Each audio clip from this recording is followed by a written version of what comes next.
Good afternoon, ladies and gentlemen. Shalom, I'm David Mencer, Israeli government spokesman. Questions in the chat, please, and we'll get to each one after a very quick update from me. It's Thursday, the 12th of September, day 342 of the October 7th war. To start with, very sad news of a fallen soldier, an Israeli soldier. IDF casualties since the start of this war have unfortunately risen to 709. First Sergeant Jerry Gideon Hangal was 24 years old and from Nof HaGalil. Jerry was killed yesterday when a Palestinian terrorist killed him with his tanker near Bet El. So again, as our president said yesterday, it's a difficult and painful moment in our country as one of our beloved dear sons have fallen in defense of our homeland, leaving behind families whose worlds are shattered in an instant. The achievements of our military campaign are many, but this war has exacted a heavy price. Our hearts are with the bereaved families. Our fighters are operating boldly and bravely to bring back the hostages and eliminate the terrorist threat to our people, whether in Gaza, in Judea and Samaria, or on our northern border. May his memory be a blessing forever.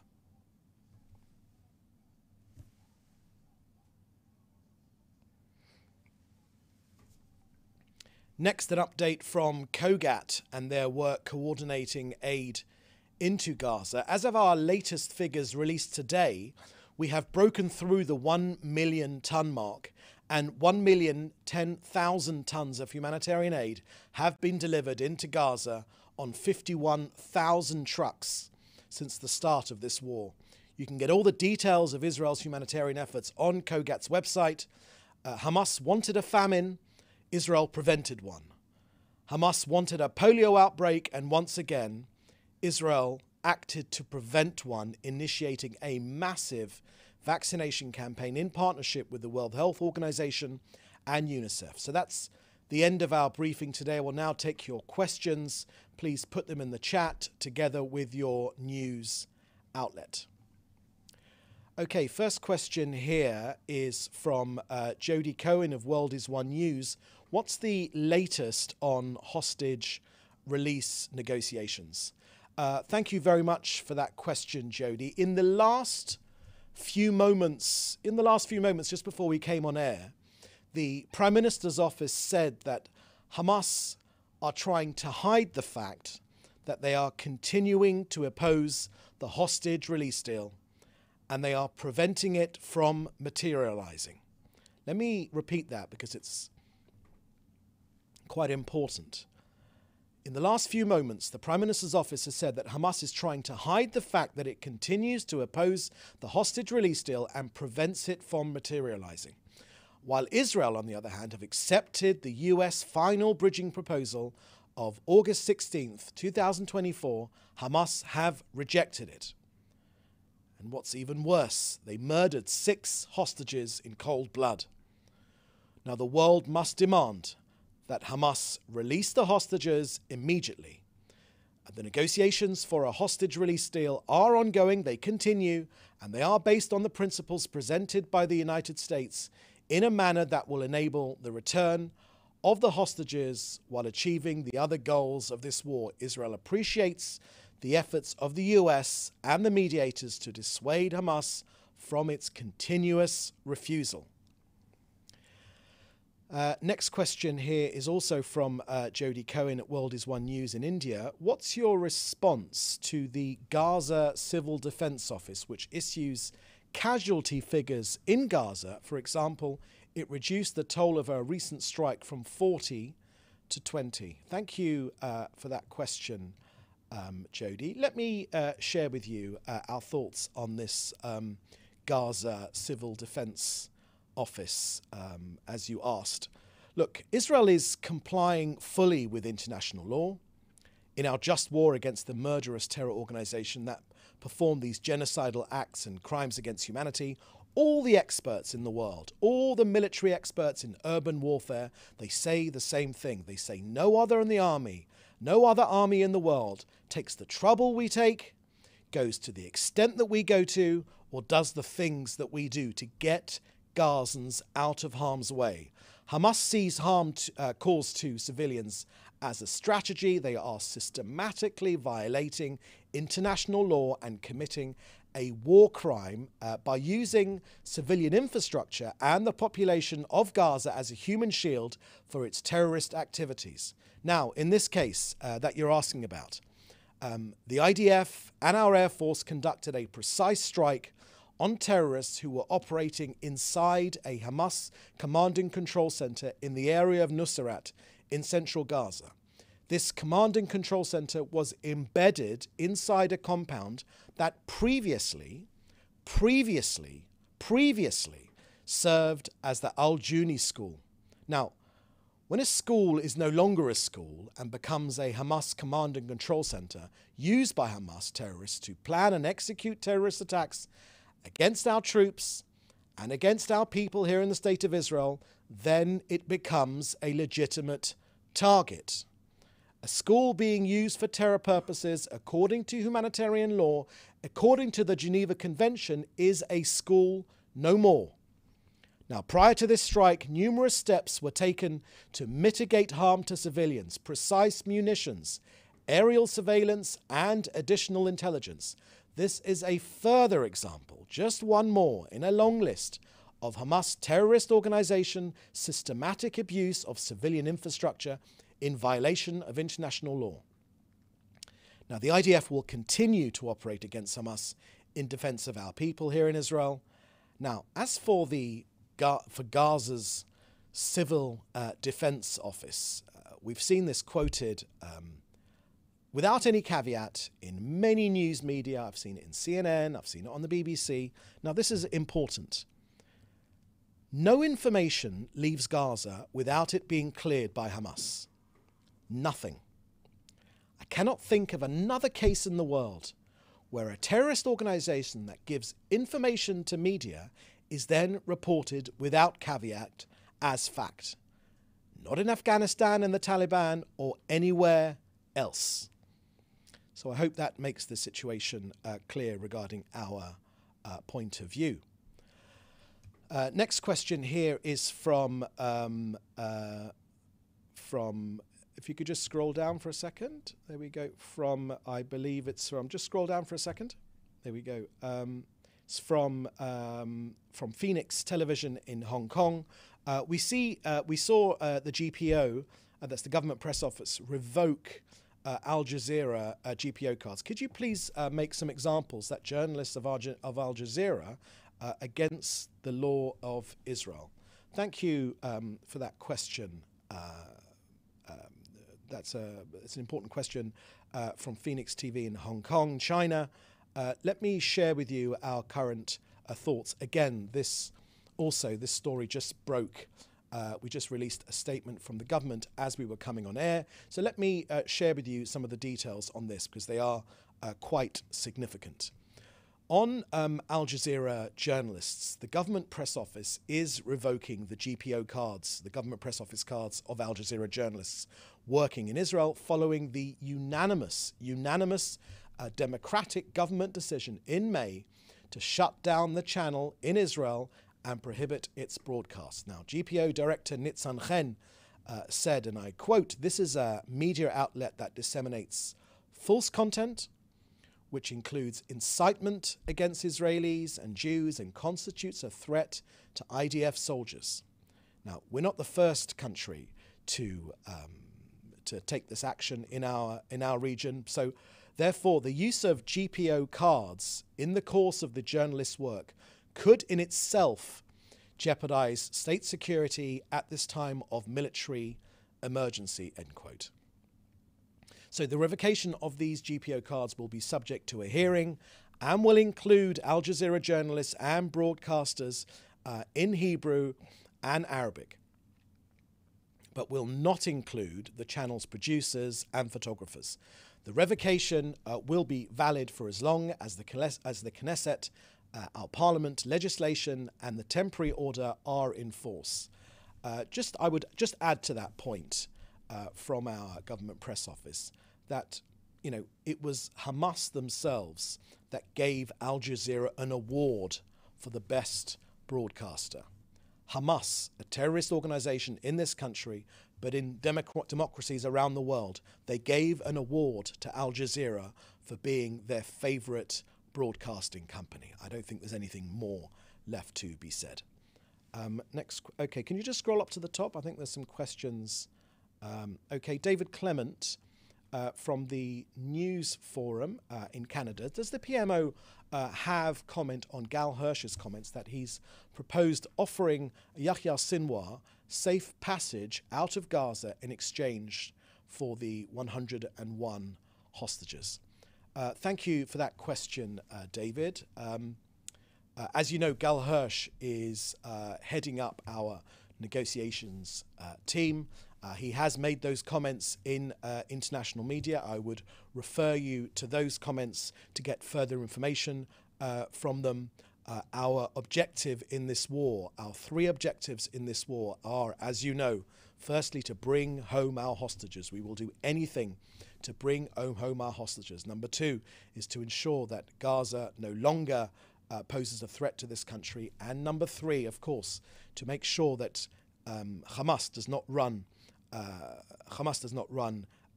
Gaza, either its governing structure or its military structure. Our position on that has been made clear very, very often. We've said these things many, many times. We want to get our people home, and we will do whatever is necessary to bring our people home.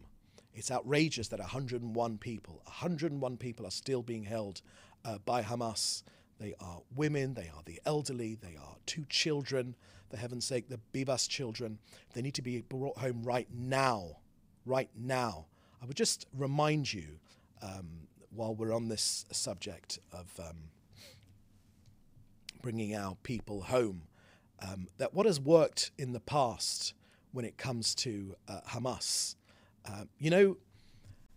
I just want to remind you of Alan Johnston, who was a BBC journalist who was kidnapped in Gaza on the 12th of March 2007 by the terrorist group, the Army of Islam. He's still at the BBC. I've seen him very often. He was released. How was he released? After 4 months in captivity. Our hostages have been there for more than 11 months now. Now, Alan Johnston, the BBC journalist, he was released after a huge international campaign, which led, after 4 months, which led to his release. Now, the tremendous amount of pressure which was put on this terror organization, Hamas eventually released him. As the Prime Minister just said, and I just read out his statement, which was just from a couple of moments before we came on air, the international community needs to do more, as much as possible. So the countries around the world need to do more to put pressure on Hamas to get our people out. This war would be over instantaneously if we got our people home, 101 of them. Some of them are dead, but many are still alive. And Hamas laid down its arms. This war would be over immediately. We want a better future for our people, for our children. We want to get our people home, but of course we want a better future for Gazans as well. And a better future for Gazans will begin when Hamas is no longer has any power in Gaza. Next question here from Paul Adams from the BBC. The IDF said this morning that Israel had requested from UNRWA a list of its staff members killed in the attack on the school in Nusrat. The UN says it has received no such request. Can you clarify, can you share with us the names of the significant numbers of Hamas operatives you say were killed in the strike? Let me read that out again, Paul. The IDF said this morning that Israel had requested from UNRWA a list of its staff members killed in the attack on the school in Nusrat.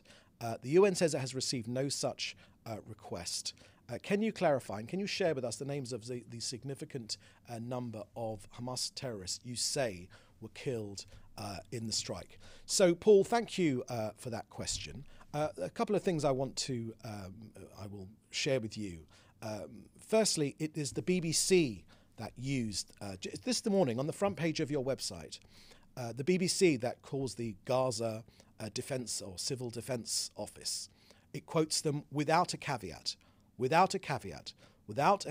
that they are reporting from the Hamas regime where almost no information comes without being cleared by Hamas. Later on in the article, there is a line saying the Hamas-controlled Civil Defence Office, but in the first few lines, it just says Civil Defence Office. So I've referred you to those comments. Now, when it comes to UNRWA, let me share with you our current thoughts on UNRWA, because this is very, very significant. And of course, Israel always releases the names of the terrorists we target and we go for. It's our duty to target these terrorists. We have a duty mandated by our people to protect this country, and that's precisely what we're doing. Now, on UNRWA in particular, because you're asking me about UNRWA, just last month, in the night of the 5th and the 6th of August, we saw some stunning admissions hidden in the last line of an anonymous press release. The UN's Office for Internal Oversight Services proved that Israel's assertions about the involvement of UNRWA employees in the October 7th massacre are true. And that's just the tip of the iceberg, because their internal investigation shows that 9 UNRWA employees took part in the October 7th massacre. Now, for 11 months now, UNRWA has denied this on the media, in writing. It has not told the truth. This has been literally dragged out of them. 11 months on, it's an achievement that they have admitted these people were involved in the massacres, but it's an achievement for the truth just for those small amounts of people, but it's only the beginning. Now, our forces here in Israel have retrieved millions of documents, literally millions of documents in captured enemy material. This intelligence has exposed 2 undeniable facts, Paul. First, the involvement of the United Nations Relief and Works Agency, UNRWA, employees in the October 7th massacre, now confirmed. Second, the deep and systemic infiltration by these terror organizations, Hamas, but also Palestinian Islamic Jihad, into the ranks of UNRWA. Philip Lazzarini, UNRWA's Commissioner General, has given evidence of the UNRWA, we've given him evidence of the UNRWA-Hamas nexus. It is literally impossible not to see this cooperation. Now, for 11 months now, Mr. Lazzarini has repeated the claim that Israel has not shared with him information about UNRWA and Hamas. He's lied, and now it's clear. UNRWA is not a force for good in Gaza. UNRWA works hand in hand with Hamas. The Hamas server farm underneath UNRWA HQ, the UNRWA employees who took part in the October 7th massacre, the Hamas tunnels under UNRWA-run schools, Hamas terrorists using UNRWA schools as shelters, the UNRWA employees that took hostages into their homes.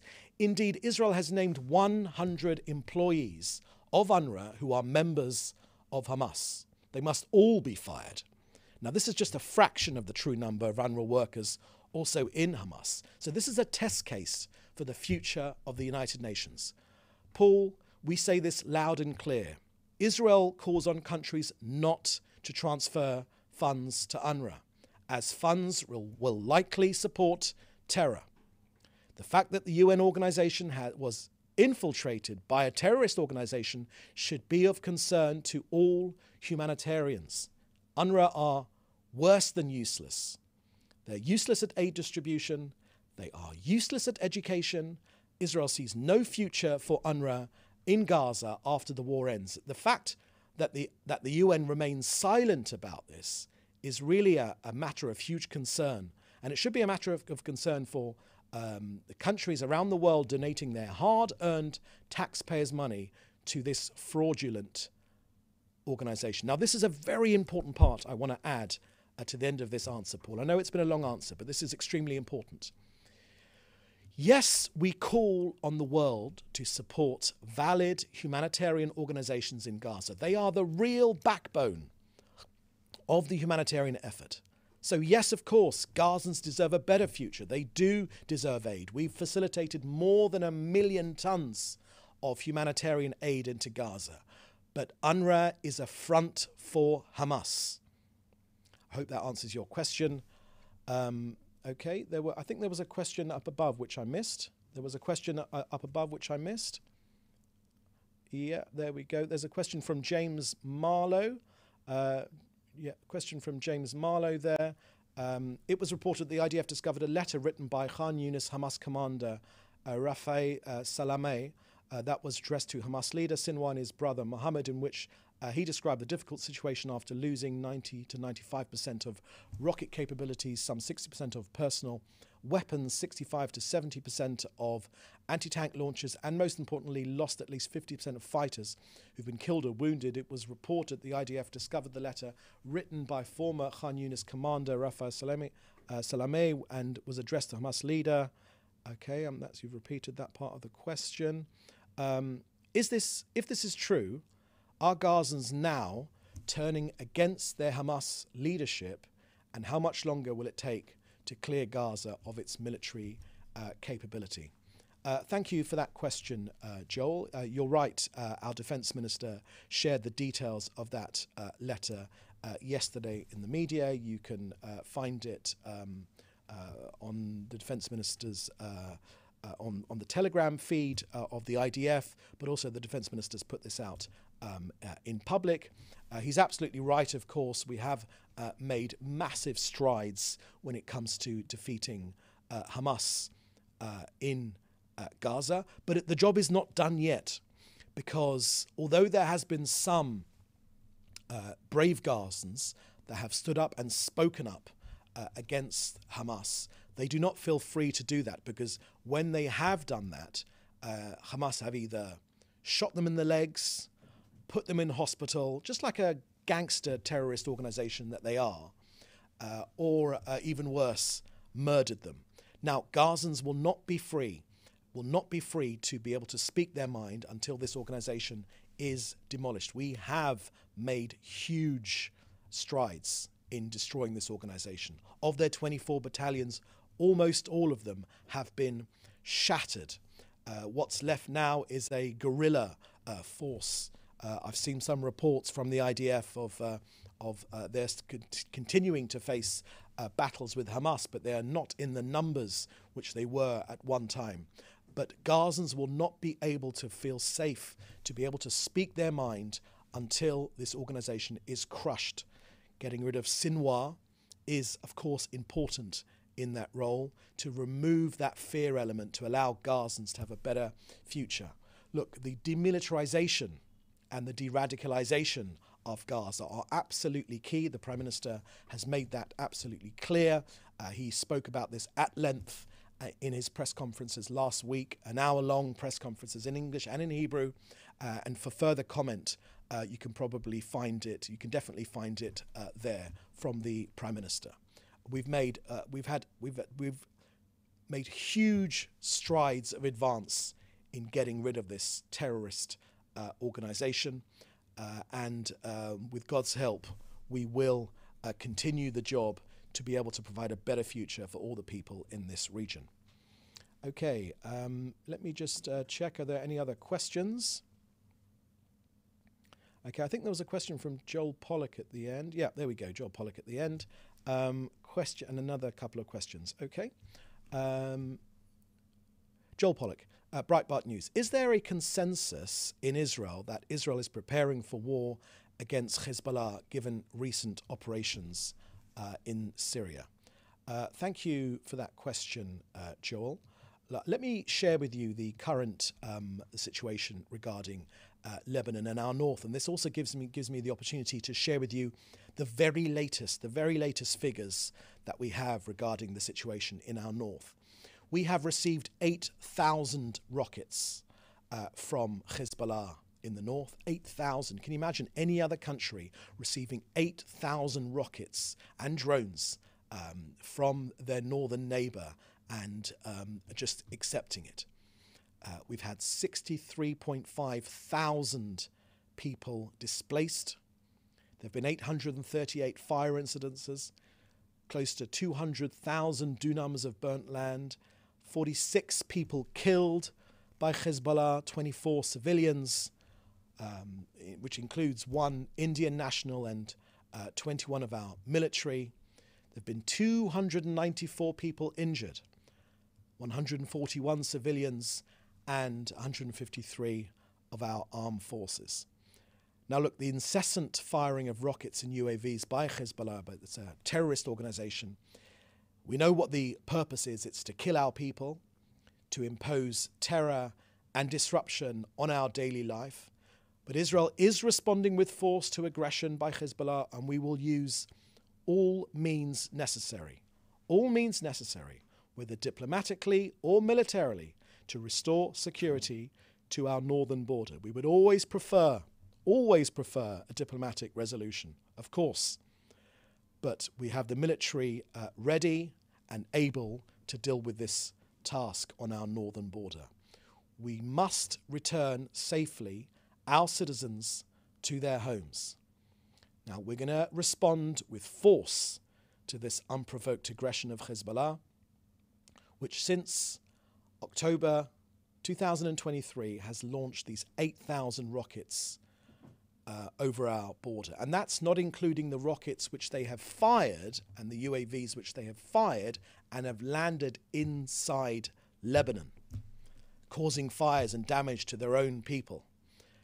Now, we believe that the state of Lebanon and Hezbollah terrorist organization, which we know, of course, operates under the guidance of Iran, are fully responsible for this escalation of the security situation in our north.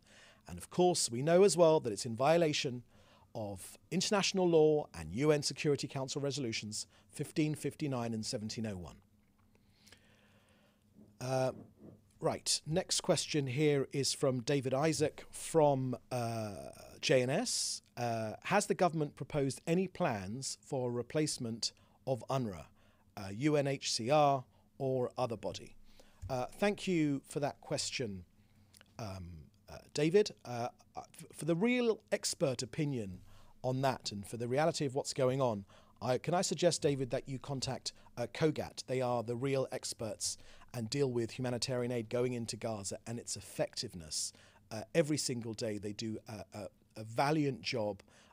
I can't think of any other country that while an enemy is firing rockets, mortars, carrying out terrorist organizations, Israel has continued to push aid to try and reach ordinary Gazans. I cannot think of any other country that has done that. We've done that because it's the right thing to do.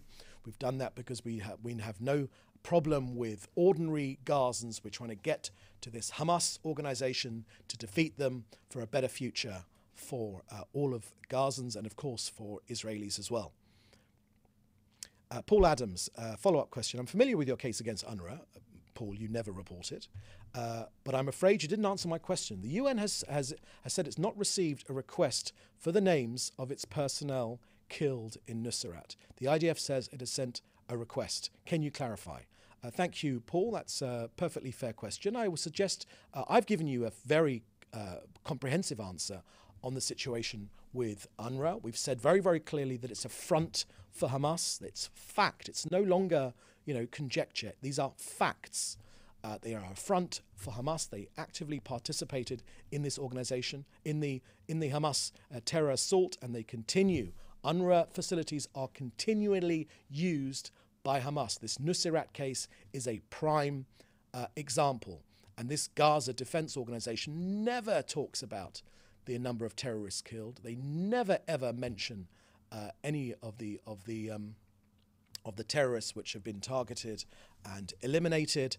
If you want more information, you said the IDF hasn't received a request. Can I recommend you contact the IDF, who will be able to answer you specifically on that question. Okay, I think that is the last question. Are there any other questions we haven't taken? No, I think that was the last question. No, I think we've taken that question. We've taken Paul Adams's question. Okay, so that was the last question. Thank you for joining us, everyone. The next briefing will be on Monday at 3:30 p.m. Jerusalem time. Please do stay safe, and in the meantime, thank you very much. Bye-bye.